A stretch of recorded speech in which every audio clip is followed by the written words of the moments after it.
Amén. Vamos a ponernos de pie. Te damos gracias, Señor, en esta tarde. Estamos reunidos en tu nombre, Señor, dándote gracias por todo, Señor. Muchas gracias, Señor, por darnos este día, Señor, en el cual, Señor oh Dios, tenemos la libertad de glorificarte, Señor. Muchas gracias por esta libertad que nos has dado, Señor. Ahora, Señor, necesitamos de tu palabra. Necesitamos que nos hables en esta tarde y que podamos salir muy edificados con esta palabra, Señor. También te damos gracias por mi hermana que hoy baja las aguas, Señor, y es bautizada. Oh, muchas gracias, Señor. Tu palabra dice que hay gozo en el cielo cuando un pecador se arrepiente. Nos gozamos juntamente con los ángeles en el cielo, Señor, y te damos gracias, Señor. Amén.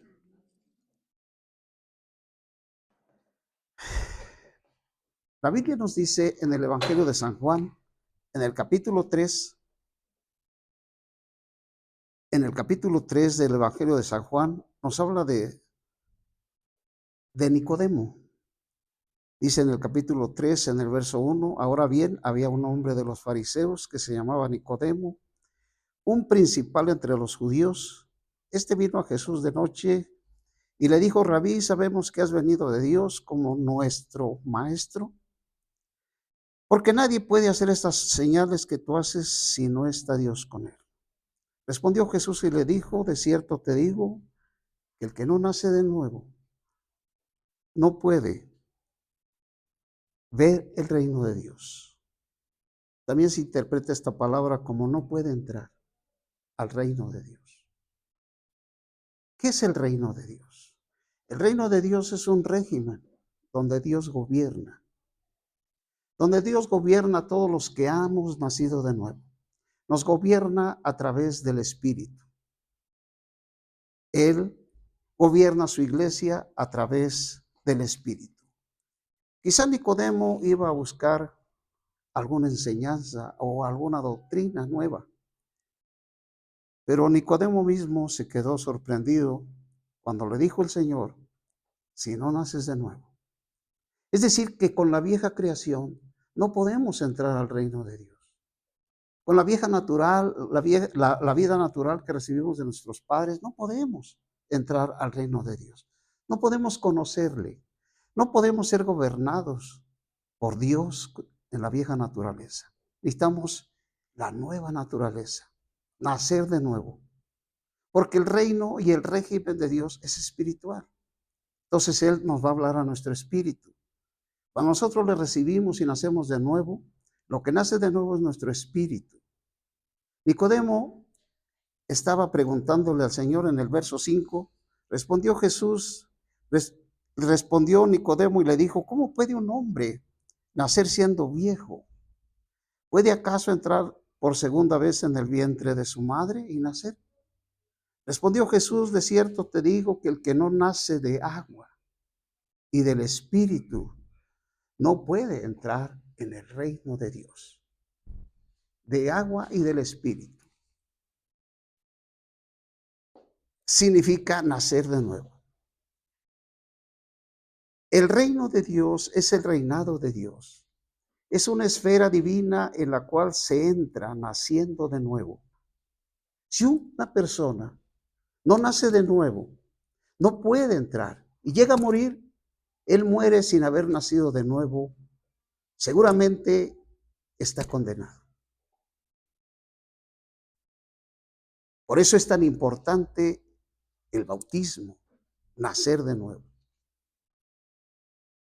Es un ámbito en lo cual Dios quiere que la persona nazca de nuevo para que pueda escucharle a Él. Solo la vida divina puede hacer reales las cosas divinas.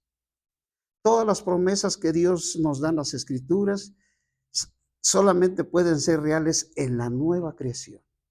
En la vieja creación no puedes, no se puede, pero en la nueva creación sí se puede recibir todas las cosas que Dios nos ha dado a través de su palabra. Por lo tanto, para ver el reino de Dios o entrar en él, es necesario ser regenerado. La palabra regeneración significa nacer de nuevo, con la vida divina. En el verso 5 dice, respondió Jesús, de cierto te digo que el que no nace de agua y del Espíritu no puede ver el reino de Dios. La palabra de agua y del Espíritu deben de haber sido claras a Nicodemo. Y no necesitaba explicación, ya que en el Evangelio de San Mateo, en el capítulo 3, en el verso 11, Juan el Bautista les dijo las mismas palabras a los fariseos. Recordemos que Nicodemo era fariseo, era maestro de la ley, era una persona que entendía y conocía la Biblia. Pero si una persona conoce las Escrituras, pero no nace de nuevo, no puede entrar, no puede ver el reino de Dios. Por eso dice que estas palabras fueron muy claras para Nicodemo. Él ya las había escuchado.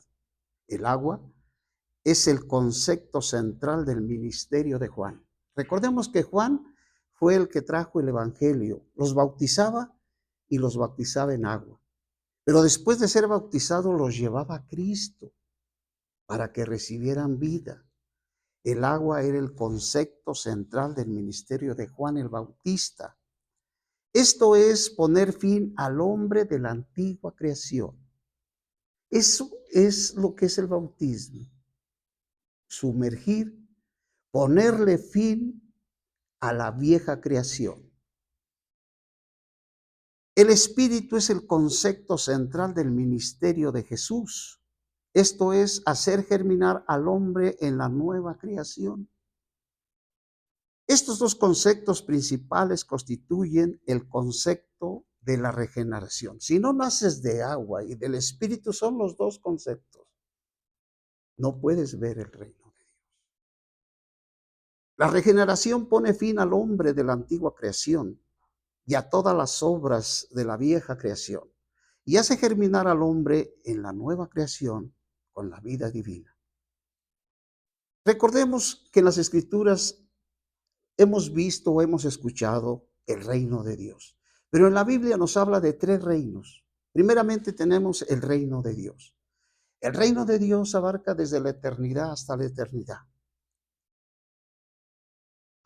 El reino de Dios abarca desde la eternidad pasada hasta la eternidad futura. Abarca todo. Es decir, desde Adán, el paraíso, los profetas, todo, la iglesia, el reino de los 1000 años. Todo esto abarca el reino de Dios. Pero el reino de los cielos es diferente. El reino de los cielos abarca desde el inicio del reino de los 1000 años hasta el final de los 1000 años. Pero dentro del reino de los 1000 años está otro reino que se llama el reino del Mesías, donde el tabernáculo será edificado y nuevamente los judíos entrarán en ese reino terrenal. Entonces, en la Escritura encontramos tres tipos de reino. El reino de los cielos es una sección específica del reino de Dios, compuesto solo por la iglesia y de la parte celestial del reino milenario. Así que en el Nuevo Testamento, en los tres evangelios, el reino de los cielos es una sección del reino de Dios. Que esto quede muy claro en nosotros, porque a veces cuando no entendemos, nos confundimos nosotros. Confundimos el reino del Mesías con el reino de los cielos y con el reino eterno. Romanos capítulo 3, en el verso 23 y 24. Romanos capítulo 3, en el verso 23 y 24. Dice el verso 23 que todos hemos pecado, que no hay ni un justo, que todos los seres humanos somos seres caídos, pecadores. En el capítulo 3, en el verso 9, dice que pues somos nosotros mejores. No, en absoluto. Pues ya hemos acusado tanto a judíos como a griegos que todos están bajo pecado. Según está escrito, no hay justo ni hay un uno. Pero no todos quieren ser bautizados, no todos quieren recibir a Cristo. El diablo los ha enredado en la religión y no es fácil que salgan. Por eso hoy le damos gracias a Dios por nuestro hermano que ha decidido nacer de nuevo. Sin el nuevo nacimiento no hay reino, no hay recompensa, no hay vida eterna. Por eso la Biblia dice, según está escrito, no hay justo ni a un uno. Desde Adán hasta todas las generaciones y todos los tiempos no hay un hombre justo. Es necesario que todos los seres humanos nazcan de nuevo. En el verso 25 dice, a quien Dios ha presentado como propiciatorio. Por una parte, todos nosotros los pecadores necesitamos una propiciación. Todos hemos pecado y carecemos de la gloria de Dios, siendo justificados gratuitamente por su gracia mediante la redención que es en Cristo Jesús, a quien Dios ha presentado como propiciatorio por medio de la fe con su sangre para la demostración de su justicia a causa de haber pasado por alto en su paciencia los pecados cometidos por todos nosotros. Todo ser humano necesita una propiciación por sus pecados.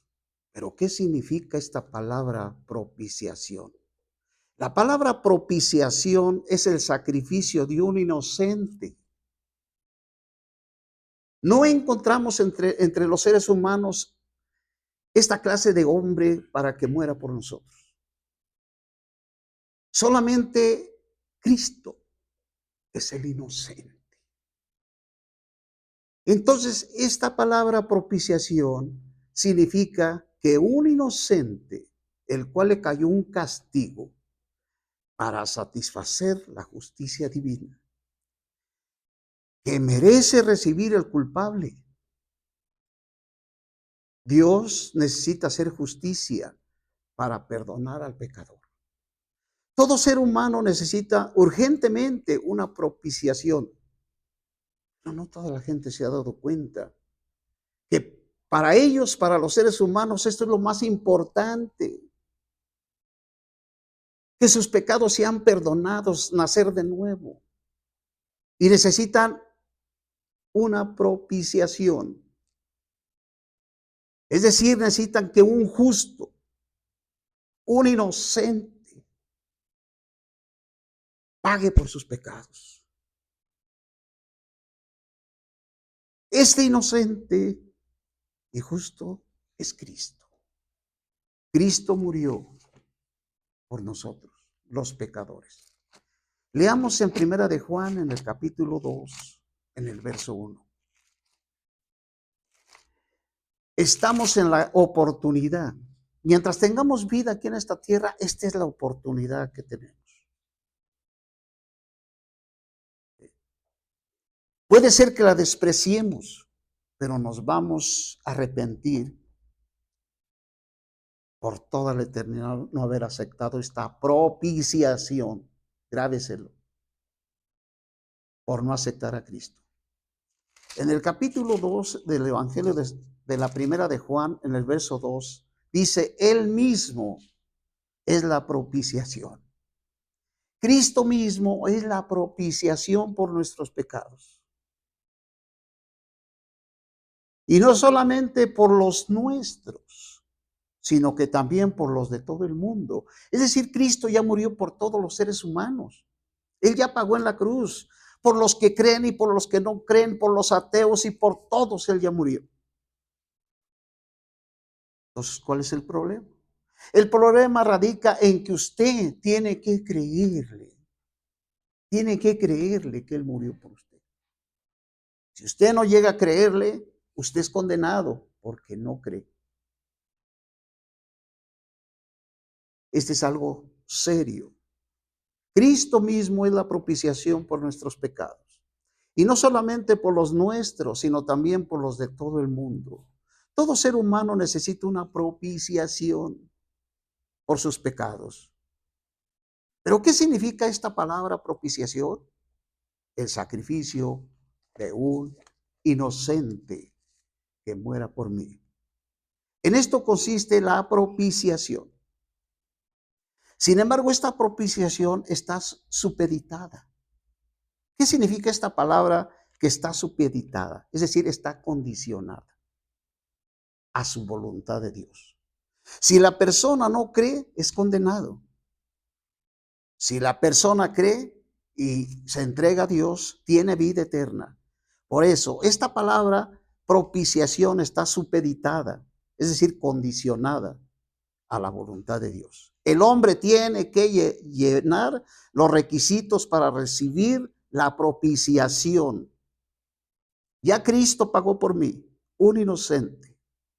Puede considerarse como unas condiciones y requisitos para entrar en el reino de Dios.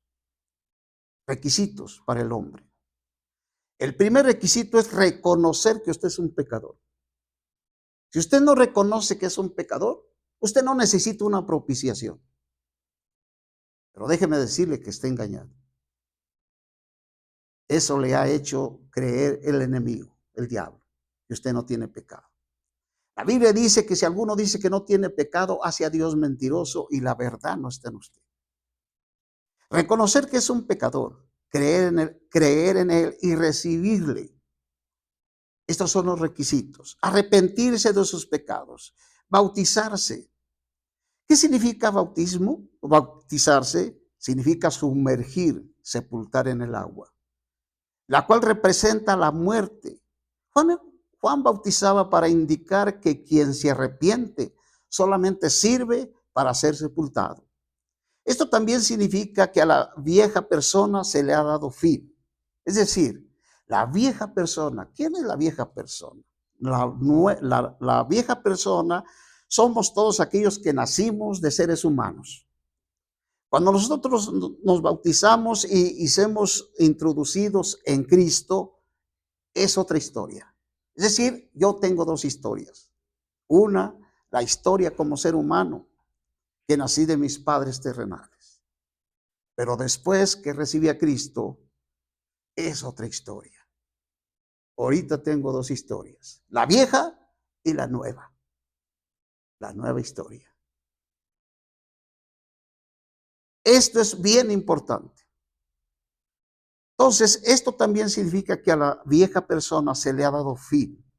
Si usted cometió los pecados que haya cometido, eso ya es cosa del pasado. Para que haya un nuevo comienzo en resurrección producido por Cristo como el dador de vida. El bautismo no es un formalismo. ¿Qué es el bautismo? No es un formalismo, ni un ritualismo. ¿Qué es el bautismo entonces? Es una unión orgánica que la persona se une con Cristo en la vida divina. Esto no es una nueva religión. Ya hemos dicho que las religiones son inventos de Satanás para que la gente no llegue a conocer la verdad. Todas las religiones, ninguna religión es buena para llevarte a Cristo. Ninguna.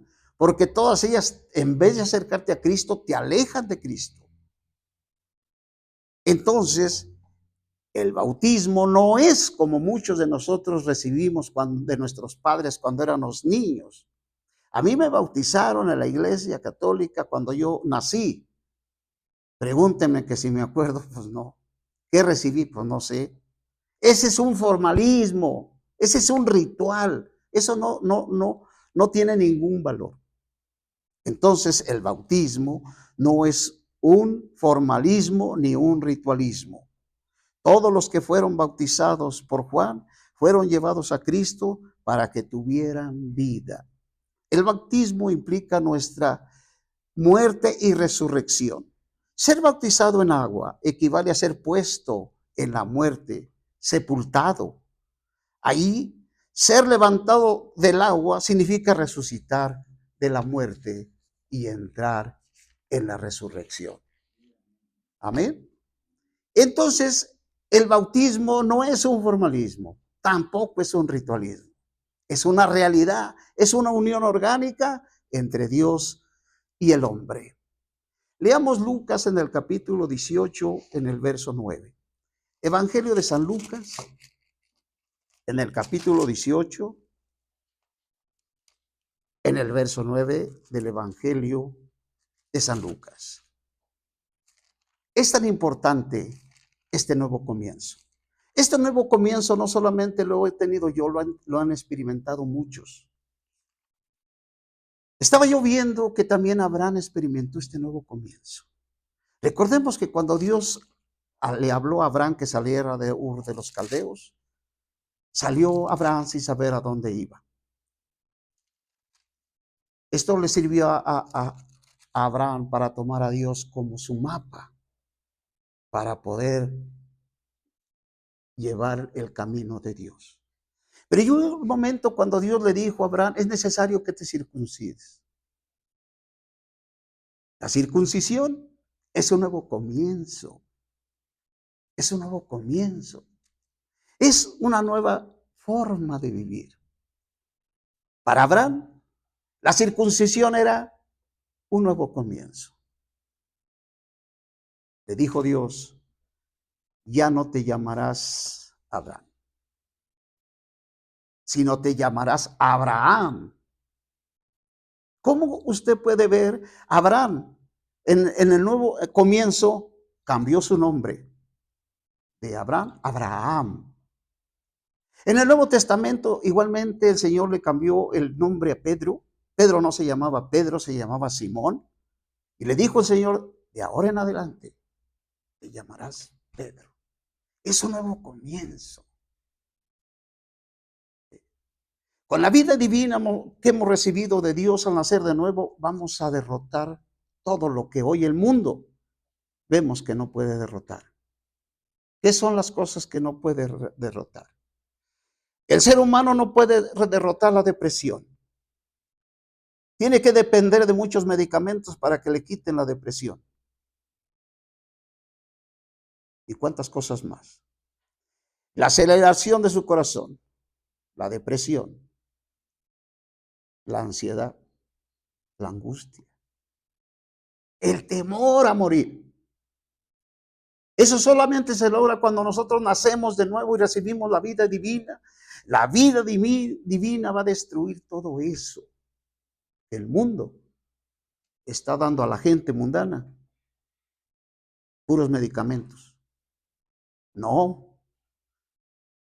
Para tener una paz y vivir una vida tranquila necesitamos la vida de Dios, la vida divina.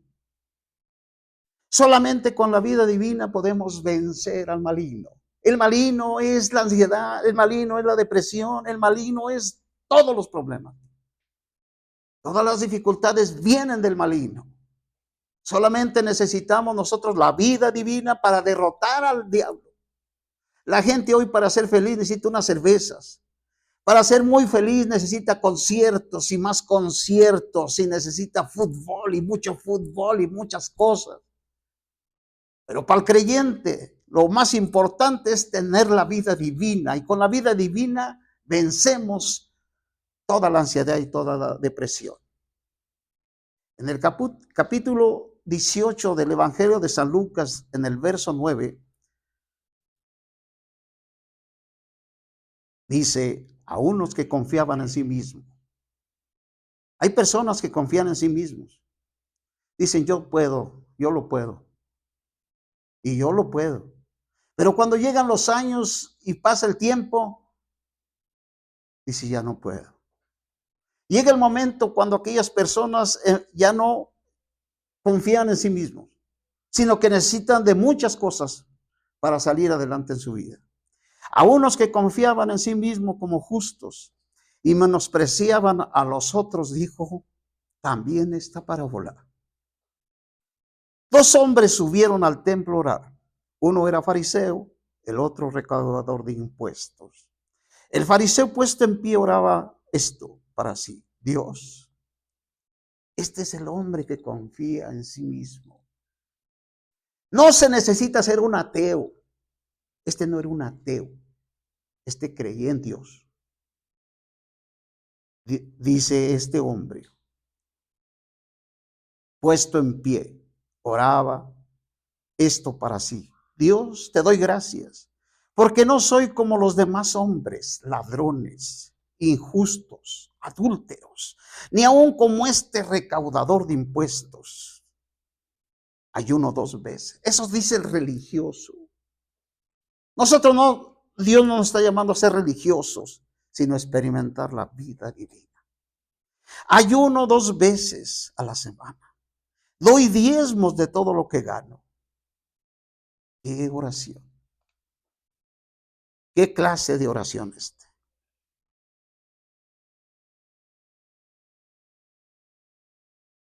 Lo que dice aquí en el 9 del verso 18, dice así: puede considerarse como condiciones y requisitos para entrar en el reino de Dios. Este hombre no estaba llenando las condiciones. Número 1, humillarse como pecador delante de Dios para entrar al reino. Necesitaba humillación, humillarse. Seguir al Señor sin conceptos, sin preocupaciones. Estos requisitos son de suma importancia. La oración del fariseo no parece una oración, sino una acusación. Esto no parece una oración, sino una jactancia arrogante ante Dios. Esta jactancia es un pecado abominable. La oración del recaudador de impuestos, la que sigue en el verso del capítulo 18, en el verso 13. Mas el recaudador de impuestos, estando lejos, no quería ni aún alzar los ojos al cielo, sino que se golpeaba el pecho diciendo: Dios, sé propicio. Usted ya sabe. ¿Qué estaba diciendo el recaudador de impuestos? Señor, dame una propiciación. Mientras el otro se jactaba como un religioso, el otro decía: Dios, sé propicio a mí. Os digo, este descendió a su casa justificado, en lugar del otro, porque todo el que se enaltece será humillado, pero el que se humilla será enaltecido.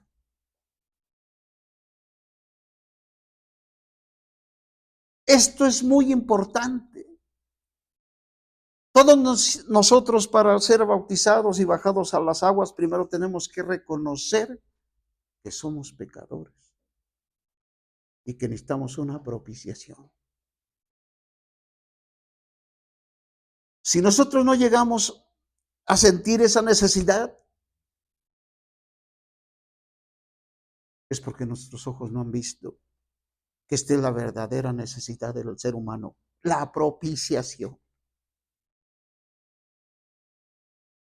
Entonces la oración del fariseo era una jactancia, no era una humillación. Sin embargo, el recaudador de impuestos le pidió a Dios que le fuera propicio, que tuviera paz para con él, mediante un sacrificio propiciatorio, para que Dios le mostrara misericordia y gracia. Esta palabra propiciación es la raíz de la palabra griega traducida hacer propiciación. Ser propicio es hacer propiciación por los pecados. En el Nuevo Testamento se nos promete 4 bendiciones.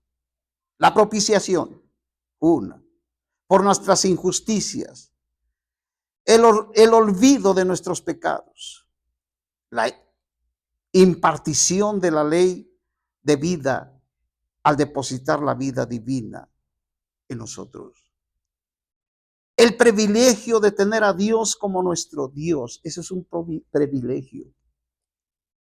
Nosotros los que hemos recibido a Dios, siempre vamos con Él.